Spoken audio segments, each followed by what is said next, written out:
President-elect Donald Trump is meeting President Barack Obama at the White House as the transition of power from a Democratic administration to a Republican one takes center stage. At loggerheads for much of the campaign, for much of their lives, the two will now have to put their differences aside, with President Obama already indicating that the smooth transition of power in the United States is a hallmark of its democracy. Meanwhile, protests have exploded across the United States against a future President Trump. Tens of thousands in several cities took their disappointment and disgust to the streets.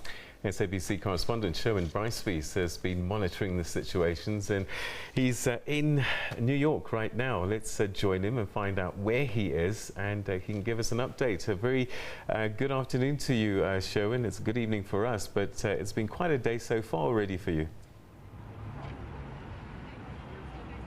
Still good morning for us in New York, Peter, with the 7-hour time difference. And if you can see over my right shoulder, we are outside the current residence of the President-elect, Trump Towers on 5th Avenue here in Manhattan. Of course, he's not here right now. He's meeting currently at the White House in Washington, their first face-to-face since the end of this election. I think also ever as this transition from one administration to the next administration gets underway. We heard from President Obama yesterday talking about how he was received by former President George W. Bush when he won the election in 2008. What a warm reception he get.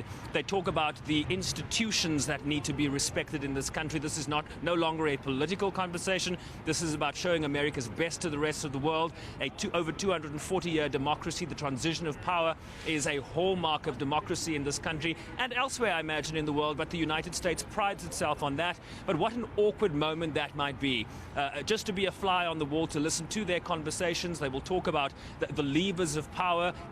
President Obama will introduce the President-elect to how federal agencies work in this country. The transition teams will work. We understand Vice President-elect Mike Pence will meet with Vice President Joe Biden. And just to give you a sense of where we are, this was a scene of protest last night, Peter, here in New York, with protests in at least 25 cities around the country. There's a huge media contingent still camped out here. People are coming down, taking pictures. I've had my picture taken several times. I'm not sure why, but people are very interested. This is now a tourist attraction here in Manhattan, and will continue to be so. So clearly we will be watching what happens in that conversation with Barack Obama and President-elect Trump. And let's talk a little bit more when you come back to us at the top of the hour.